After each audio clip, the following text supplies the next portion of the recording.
This hope flows with hope-filled humility, that is, a deep sense of unworthiness because of sin and a deep dependence on God's care. Humility is not paralyzing.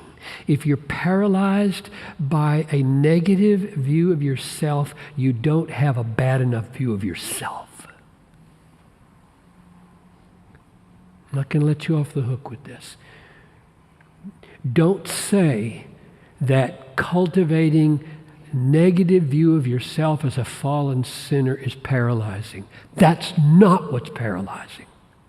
That's freeing if it's combined with dependence on God's grace, God's care. Casting all your anxieties on Him, verse 8, chapter 5, because He cares for you. And one of those anxieties is, I'm a sinner and I'm not going to make it in the judgment. So humility is a double thing.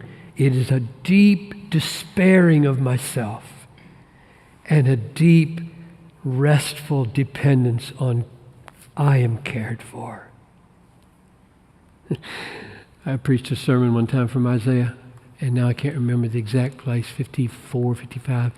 Fear not, you worm Jacob. I just love that.